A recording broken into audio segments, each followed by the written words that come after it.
أعوذ بالله من الشيطان الرجيم بسم الله الرحمن الرحيم الحمد لله رب العالمين والصلاة والسلام على أشرف الأنبياء والمرسلين وعلى آله وصحبه أجمعين يا حي يا قيوم برحمتك أستغيث أصلح لي شأني كله ولا تكلني إلى نفسي طرفة عين لا إله إلا أنت سبحانك إني كنت من الظالمين السلام عليكم ورحمة الله وبركاته. Khabar semua sihat? Alhamdulillah. Alhamdulillah, kita bersyukur pada Allah Subhanahu wa taala limpah inayah, pertolongan dan hidayah yang Allah Azza wa Jalla beri dan bekalkan kepada kita. Malam penuh barakah ini Allah Taala hadiahkan kepada kita hujan yang sepatutnya kita sama-sama hidupkan sunnah Nabi sallallahu alaihi wasallam dengan membaca doa Allahumma sayyiban nafi'an. Ya Allah, ya Tuhanku, turunkanlah hujan yang membawa manfaat dan juga faedah. Mudah-mudahan di waktu kehujanan ini dengan kesungguhan dan kesanggupan kita hadir kemari, Allah Subhanahu wa taala ganjarkan kepada kita bahagia dunia dan akhirat. Amin ya rabbal alamin. Bahagia sebenar dalam hidup tatkala kita mendekatkan diri dengan Allah Subhanahu wa taala. Kejayaan yang sebenar dalam hidup tatkala Allah Subhanahu wa taala selamatkan kita daripada dicampak masuk dalam neraka Allah taala. Dan jalan yang kita lalui ini adalah jalan yang kita cuba mendekatkan diri kita dengan Allah Ta'ala dan pengharapan supaya Allah Ta'ala masukkan kita beramai-ramai ke dalam syurganya. Amin ya rabbal alamin. Salah satu jalan untuk masuk ke dalam syurga, menuntut ilmu. Dengan menuntut ilmu kita kenal siapa Allah. Dengan menuntut ilmu kita kenal apa yang dibawa oleh Rasulullah sallallahu alaihi wasallam. Malam ini kita akan menyambung kembali pelajaran kita dalam kitab tajwid. Kita sampai pada muka surat berapa, Syahid? 33. Yang mana kita berhenti pada huruf izhar. Yang 33 ni dah baca? Atas dah baca, bawah belum lagi. Baik. Tapi contoh-contoh izhar dah baca kan? Baik.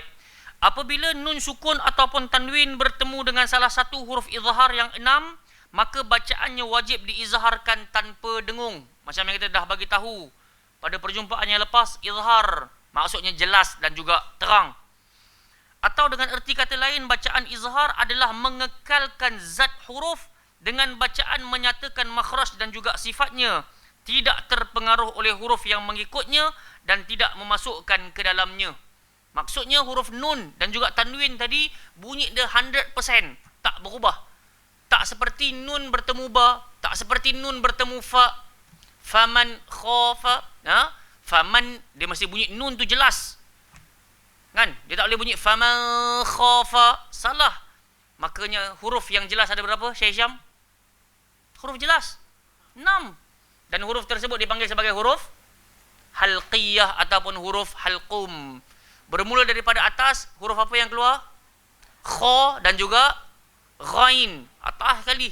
Tengah-tengah keluar huruf ha dan juga ain. Bawah sekali keluar huruf hamzah dan juga ha, ataupun kita panggil ha simpul. Cara mengizharkan nun sukun dan juga tanwin. Menyatakan bacaan tanda sukunnya dengan hujung lidah diangkat menekan pada gusi gigi hadapan sebelah atas makhraj huruf nun. So yang kita katakan tadi, jelasnya hujung lidah mesti langgar lelangit. Baru bunyi dia akan jadi faman. Tapi kalau lidah kita tak langgar lelangit, apa akan berlaku? Tak jelas lah. Itu yang fama jelas ke tak? Tak jelas. So mesti faman jelas. Surat 34. Dan maksud tanpa dengung adalah sifat dengung nun sukun tanwin tidak disempurnakan, iaitu tidak diperpanjangkan sampai 2 harakat. Hanya mengekalkan kadar sifat dengung yang sedia ada padanya. Bunyi nun tadi, asal nama nun dia keluar daripada hidung, dan asal nama hidung mesti dengung. Tapi dengung nun ini tidak sampai kepada 2 harakat. Faman habis. So kalau kita panjang faman khafa, salah. Man amana, salah. Dia mesti one step. Man amana, jelas. Baik. Bahawa nun sukun bertemu dengan huruf izhar berlaku dalam satu kalimah ataupun 2 kalimah. Dan pada tanwin hanya berlaku dalam 2 kalimah sahaja. Nak kena ingat sekali lagi. Untuk nun mati bertemu dengan huruf yang 6 ini boleh berlaku dalam 1 kalimah, boleh berlaku dalam dua kalimah. Patah balik musuh 33, dapat tengok contoh-contohnya. Kalau tanwin, mesti dengan dua kalimah. Boleh tengok contoh juga. Patah balik lah, tengok sikit. Tengok pada nun mati bertemu dengan hamzah musuh 33, satu kalimah yan auna, sebut. Kalau dua kalimah min istabraq. Dan kita tengok pada tanwin pula bisalamin. Itu kalimah pertama. Aminin. Bisalamin aminin. Jadi aminin itu dipanggil kalimah kedua. Faham Zang? Siapa tak faham terus tanya saja. Tapi saya rasa izhar kita master dah insya-Allah. Tapi wallahi dekat luar sana ramai orang lagi tak kenal alif sampai ya. Jangan kata tanya huruf izhar. Alif sampai ya itu sendiri pun ramai yang tak boleh nak kenal lagi, tak boleh nak baca lagi. Patah balik muka surat 34 tadi. Bacaan izhar ini juga dinamakan izhar halqi. Kerana keenam-enam huruf izhar tersebut makhrajnya adalah daripada halqum ataupun halqi yang kita dah sebut banyak kali sebagai ingatan. Pertemuan nun sukun tanwin dengan huruf izhar halqi ini diberi hukum bacaan izhar halqi kerana terdapat di antaranya perbezaan sifat dan berjauhan makhraj. Dalam Al-Quran Resam Osmani, bacaan izhar nun sukun diberi tanda sukun di atasnya. Ni senanglah nak kenal. Siapa tak hafal izhar halqi, siapa tak hafal ikhfa, siapa tak hafal idgham, mudah. Formulanya dalam Quran kita ni, asal nun itu atasnya ada tanda sukun, confirm izhar halqi. Ada tanda sukun. Kalau atas nun tu tak ada tanda sukun ataupun tanda mati, maka di sana akan terbitlah hukum-hukum yang lain. Idgham, ikhfa, iqlab. Yang ni atas nun tu tak ada tanda mati ataupun tanda sukun.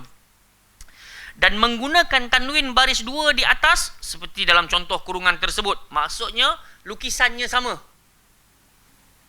Tengok saya, sama Jadi kalau kita jumpa dalam Al-Quran ini barisannya tak sama, di sana akan berlakulah dengung, tak jelas. Ini formula sahaja. Dan baris dua di bawah, di mana kedua-dua barisnya selari, dan baris dua di hadapan, di mana tanda baris keduanya diterbalikkan seolah-olah angka 69. Yang ini kita dah syarah pada perjumpaan lepas dah. Cara nak kenal tanwin untuk izhar halqi, untuk menunjukkan hukum bacaan izhar halqi. Latihan izhar nun sukun dan juga tanwin. Cuba baca ramai-ramai daripada atas sampai bawah. Contohnya sahaja. 1, 2, 3. An alihati. Sambung. Sambung.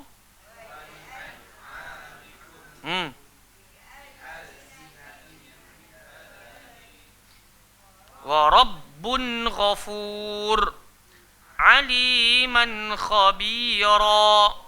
Okey. Jadi tengok aliman atas mim tadi tanwin berbaris dua selari ke tak selari? Tengok khabira sebelah dia selari ataupun tidak? Tak. Maksudnya lepas khabira ini mungkin ada huruf waw, mungkin ada huruf fa dan semacamnya. Menunjukkan lepas tak sama tu huruf khabira ni, huruf ra ni pasti ada huruf selain daripada huruf izhar halqi ini, selain daripada 6 itu. Dan tengok atas dia warabbun, atas ba tadi 99 ke 69? 69. Jadi kalau 69 jelas ke dengung? Jelaslah, sebab tu kita baca warabbun ghafur. Sebut. Kita tak baca warabbun ghafur, kita tak baca macam tu. Boleh jelas? So ini antara formula macam mana nak kenal sama ada kena dengung ataupun tidak, izhar ataupun tidak. Baik, kita masuk sedikit muka surat 35, hukum bacaan kedua iaitu al-idgham. Sebab kita syarahkan kembali nun dan juga tanwin, nun mati dan juga tanwin kalau bertemu 29 huruf ini akan terbit 4 hukum. Yang pertama kita dah settle dah, izhar. Sekarang kita masuk yang kedua iaitu idgham. Al-idgham menurut bahasa adalah memasukkan sesuatu ke dalam sesuatu. Menurut istilah ilmu tajwid, memasukkan huruf pertama yang bertanda sukun ke dalam huruf kedua yang berbaris dan menjadi kedua-duanya satu huruf bersabdu dari jenis huruf yang kedua. Okey, panjang sangat. Huruf idgham ada 6. Sebab idgham tu terpecah kepada berapa? Dua. Idgham ma'al gunnah, idgham bila gunnah. So depa gabungkan sekali. Ada berapa huruf? 6 huruf. Sebut sama-sama. Ya, ra, mim, lam, waw, nun. Ia terhimpun dalam kalimah yarmalun. Kalau siapa yang tak tahu, tak ingat huruf idgham ada berapa, hafallah kalimah yarmalun. Semua tu, ya pun dia, ra pun dia, mim pun dia, lam pun dia, waw pun dia, nun pun idgham juga.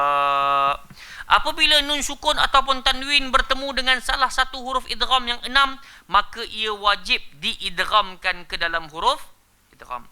Menidghamkan nun sukun tanwin pada huruf idgham yang 6 adalah kerana terdapat persamaan makhraj dan sifat pada huruf nun, dan persamaan sifat dan berhampiran makhraj bagi huruf mim, dan berhampiran makhraj dan sifat bagi huruf-huruf yang lain. Dalam Al-Quran Rasam Osmani, bacaan idgham nun sukun tidak diberi tanda sukun di atasnya. Berbeza macam izhar tadi. Kalau atas nun ada tanda sukun. Kalau untuk idgham, tak ada. Dan menggunakan tanwin baris 2 di atas dan di bawah, di mana baris kedua di bawah menyimpang, iaitu tidak selari dari baris di atas. Dan baris 2 di hadapan berbentuk 2 huruf waw kecil berturut-turut untuk menunjukkan hukum bacaannya adalah idgham. So, cara mudahnya adalah, kalau 99, dengunglah. Kalau 69, jelaslah. Sampai situ je kita nak berhenti pada malam ni. Izhar dan juga idgham. Nampak beza tak? Beza paling jelas dari sudut formula. Kalau atas nun ada tanda sukun, izhar ke idgham? Kalau atas nun tak ada apa-apa? Kalau tanwin selari? Kalau tak selari? Kalau 69, izhar. Kalau 99, sadaqallahul azim. Jadi insya-Allah minggu depan kita akan masuk kepada pembahagian idgham. Ada berapa soalan? Izhar dengan idgham. Senang ke susah? InsyaAllah okey lagi. Tinggal lagi macam selalu kita sebut, tajwid dengan matematik adik-beradik.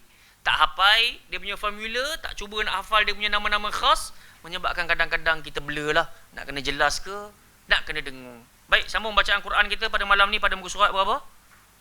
64 ayat 113. Betul? 113. Baik. Dah jumpa semua dah muka surat 64 juzuk yang keempat ayat 113. Surah Ali Imran. Bacalah Quran dengan hati. Jangan baca Al-Quran ini dengan nafsu. Tenang-tenang dalam pembacaan. A'udzu billahi minasyaitonir rajim.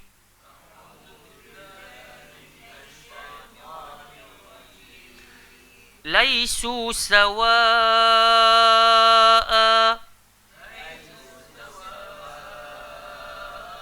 Ini pentingnya kita talaqi. Apa maksud talaqi? Bertemu. Saya yakin dekat luar sana ramai yang baca laisu sawa. Betul? Sebab apa? Sebab diingatkan Hamzah tadi selepasnya tak ada alif, kita pun kena baca sawa sahaja. Rupa-rupanya kena berhenti. Tadi berapa harakat? 2. Tak boleh berhenti handbrake. Sawa. Tak boleh macam tu. Tu handbrake. So kita kena break tenang. Sawa. Sebut. Laisu sawa'a.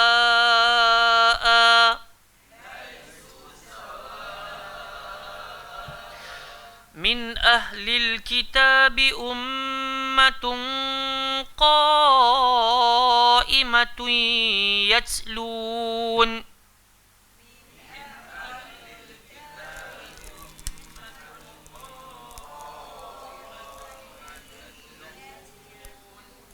Ada idgham ke tak ada idgham? Kat mana?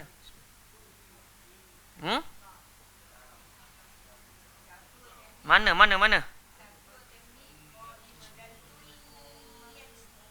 Ada 2 kan? Bila laisu sawa'a bertemu dengan min, tanwin bertemu dengan huruf mim. Betul? Kalau kita sambunglah, tapi disebabkan sawa'a atas dia ada qaf lam ya, perasan tak?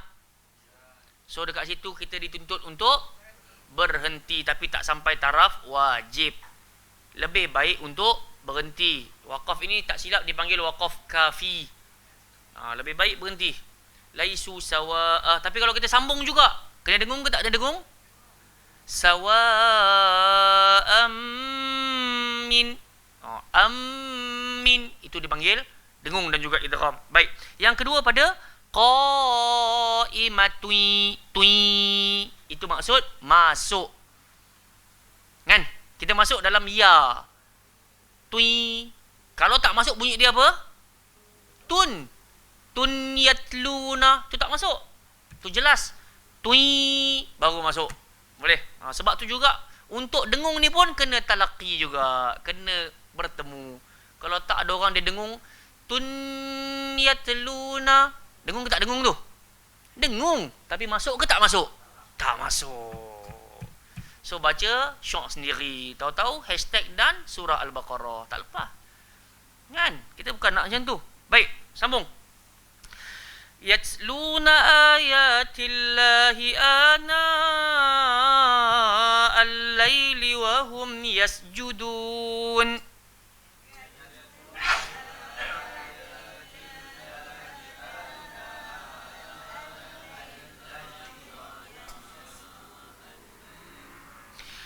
Yu'minuna billahi wal yawmil akhir.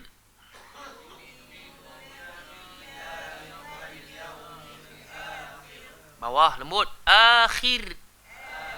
Dia bukan akhir. Khir. Salah. Akhir. Wa ya'muruna bil ma'rufi wa yanhauna 'anil munkar.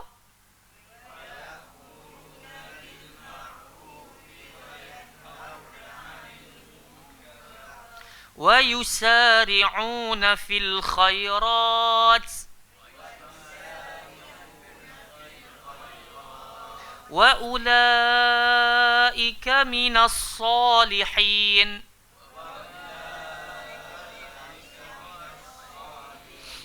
Wa ma yaf'alu min khairin falan yukfaruh.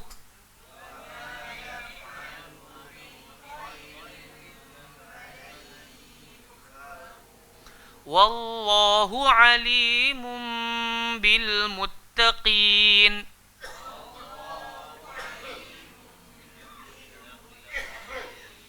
Ayat last ada idgham ke tak ada? Mana? Falai. Kan? Kalau tak masuk dia akan jadi falan yukfaru. Isu dia ada dengung ke tak ada dengung? Ada. Tapi masuk ke tak masuk? Tak masuk. Sebab tu kena falai yukfaru. Jadi di samping dengung ada kemasukan. Baru nama dia idgham. Sekali lagi, idgham tadi bermaksud apa? Memasukkan sesuatu ke dalam sesuatu. Jadi isu dekat sini, nun masuk ke dalam huruf ya. Idgham. Cuma perbahasan idgham kita tak pecah lagi lah. Idgham al-ghunnah dengan idgham bila ghunnah. Yang mana perjumpaan akan datang. Kita akan bahas. Kak Noh silakan. Laisu sawa'a sampai habis. Orang tak ramai. Semua orang akan baca 3 ayat ni. InsyaAllah.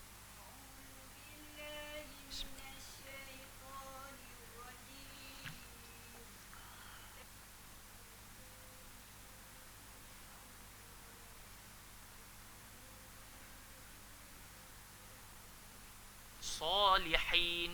Hin.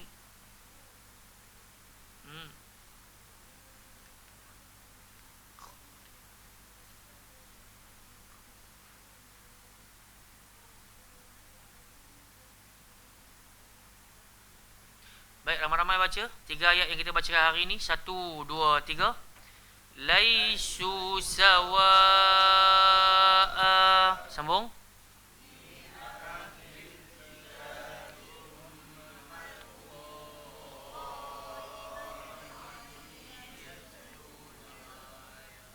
Yatluna ayatillahi ana al-laili wa hum yasjudun.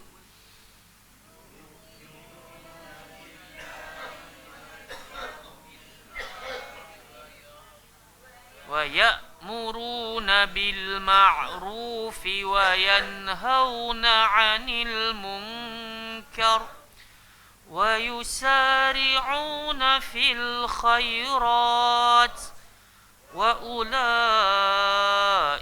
من الصالحين.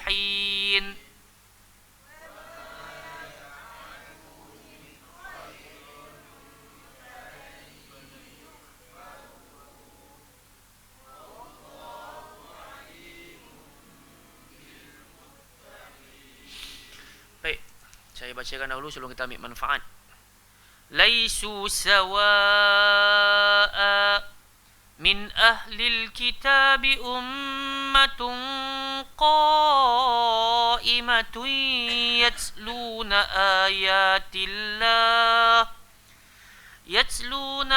ayatillahi ana al-laili wa hum yasjudun يؤمنون بالله واليوم الآخر ويأمرون بالمعروف وينهون عن المنكر ويسارعون في الخيرات وأولئك من الصالحين وما يفعلوا من خير فلن يكفروه Wallahu alimun bil muttaqin. Baik, pada perjumpaan yang lepas telah Allah Azza wa Jalla nampakkan pada kita ayat 112, barang siapa yang memeluk menjadi ahlul kitab, kumpulan manusia yang telah mendapatkan kitab, dan mereka itu adalah siapa? Yahudi, Nasrani. Baik, Allah Ta'ala nyatakan mereka ni duribat, ditimpakan ke atas mereka az-zillah, kehinaan. Ainama suqifu, di mana saja mereka duduk ni, mereka ni hina sebenarnya. Tapi ayat yang kita baca pada malam ni, Tuhan kata laisu sawa. Maksudnya apa? Mereka itu tak semuanya sama. Min ahlil kitab, di kalangan ahlul kitab, kata Allah Ta'ala, ummah, ada satu kumpulan manusia yang mana telah pun memeluk agama Islam. Apa yang mereka kerjakan? Qaimah, mereka ni masuk agama Islam dalam keadaan jujur. Semacam yang berlaku kepada siapa? Salman Al-Farisi. Yang mana kita dalam kitab Syama'il Muhammadiyah dahulu kita pernah cerita. Sahabat Nabi bernama Salman Al-Farisi ini, dia bukan setakat ahlul kitab, tapi dia tergolong dalam as-saihin ataupun as-saihun, yang mana bertukar-tukar agama. Satu yang bertukar-tukar agama, kemudian dia beriman dengan kitab yang ada pada zaman dia hidup tu. Sampailah kepada Nabi kita Muhammad sallallahu alaihi wasallam, dan Nabi kita bawa Quran, dia turut beriman. Baik. Sebab tu sebahagian ahli tafsir ataupun ahlul hadis mengatakan Salman Al-Farisi ni antara sahabat Nabi yang paling panjang umur. Berapa umur dia? Ingat lagi tak saya? 250 tahun. Salman Al-Farisi antara sahabat Nabi yang umur dia panjang sebab dia memeluk banyak agama. Baik. So nak bagi tahu kepada kita, di antara mereka ahlul kitab ni ada yang memeluk agama Islam dalam keadaan jujur. Qaimah. Apa yang mereka kerjakan? Kejujuran tersebut. Yatsluna ayatillah. Mereka membaca ayat-ayat Allah Ta'ala. Ana al-lail wa ana an-nahar. Mereka baca di waktu malam dan mereka hidupkan di waktu siang. Dalam ayat ni tak ada. Tapi nak menunjukkan ciri-ciri orang yang baik dan jujur tak kala dia beragama ana al-lail. Menjelang waktu malam yang mereka penuhkan adalah membaca Al-Quran. Semalam ni syukur di awal malam kita hidupkan dengan Al-Quran. Mudah-mudahan kita berdoa pada Allah, menjelang akhir malam pun kita mampu isikan dengan Al-Quran. Wahum yasjudun, dan mereka sujud kepada Allah Ta'ala, iaitu mendirikan. Ramai orang baca Quran tapi tak solat. Rugi juga. Ada orang solat pun tak main mengaji, rugi juga. Sebab solat ini dia perlu, kalau kita perasan antara solat, ibadah solat dengan ibadah umrah. Ibadah solat penuh dengan ucapan. Dan ucapan ni kalau salah, berdosa ke tak? Dosa. Tapi kalau ibadah umrah, ibadah banyak bercakap ke banyak berjalan? banyak berjalan. Kalau salah bercakap dalam, maksudnya salah tajwid ke dalam dalam ibadah tawaf tersebut, berdosa ke tak berdosa? Tak berdosa. Sebab dia tidak diminta untuk membaca sambil bertajwid. Tapi bila kita solat, kita dituntut untuk mendirikan solat dalam pembacaannya penuh dengan tajwid. Sebab tu saya ucap tahniah lah. Hadirin hadirat rahimakumullah. Dapat hadir, mudah-mudahan semakin terbaiki lah. Makin kita memperbaiki pembelajaran kita ini, menyebabkan solat kita juga senantiasa bertambah baik kualitinya. Amin. Baik. Kemudian ciri-ciri ahlul kitab yang terbaik, kata Allah Ta'ala, yu'minuna billah, mereka beriman pada Allah. Wal yaumil akhir, mereka beriman pada hari akhirat. Wa ya'muruna bil ma'ruf, mereka seru orang lain, ajak buat benda baik. Wa yanhauna 'anil munkar, dan mereka cegah orang jangan buat kemungkaran. Wa yusari'una fil khairat, mereka berlumba-lumba nak buat kebaikan. Kalau ahlul kitab pun Allah Ta'ala boleh nyatakan mereka ni golongan terbaik juga setelah mana memeluk agama Islam, apatah lagi yang kita dah lahir-lahir memang Muslim, dah jadi seorang yang Muslim, makanya berlumba-lumbalah kepada kebaikan. Dan kata Allah Ta'ala, kalau kita ada ciri-ciri ini, wa ulaika minas salihin, termasuklah mereka dalam kumpulan orang-orang yang saleh. Makanya tak cukuplah hanya dirikan solat, kena ada benda lain. Ajak orang jadi baik, cegah orang daripada buat kemungkaran, teruskan beriman dengan Allah dan hari kiamat. Sebenarnya yang kita duk buat sekarang ni menandakan kita sedang beriman dengan urusan hari kiamat, hari akhirat. Kalau tak, buat apa kita mai nak kena isi minyak, habis duit, tempuh hujan pula, kuyup. Tapi kenapa juga mai? Pasal kita nak apa yang sedang kita semai ataupun sedang kita lemparkan benihnya ini, menjelang kiamat kita dapat tuai. Biar tak nampak sekarang, tapi kita mendapatkannya di negeri akhirat. Mudah-mudahan Tuhan campakkan kita termasuk dalam kumpulan as-salihin. Baik, sayangnya Allah Ta'ala pada ahlul kitab, sayangnya Allah Ta'ala pada kita. Tuhan kata, wa ma yaf'alu min khair, apa yang mereka kerjakan dari sudut kebaikan, falay yukfaru, takkan sekali Allah Subhanahu wa Ta'ala akan mengingkari. Maksudnya Allah Ta'ala tak akan reject. Siapa sahaja yang Muslim buat benda baik, Allah Ta'ala akan approve, Allah Ta'ala akan bagi ganjaran.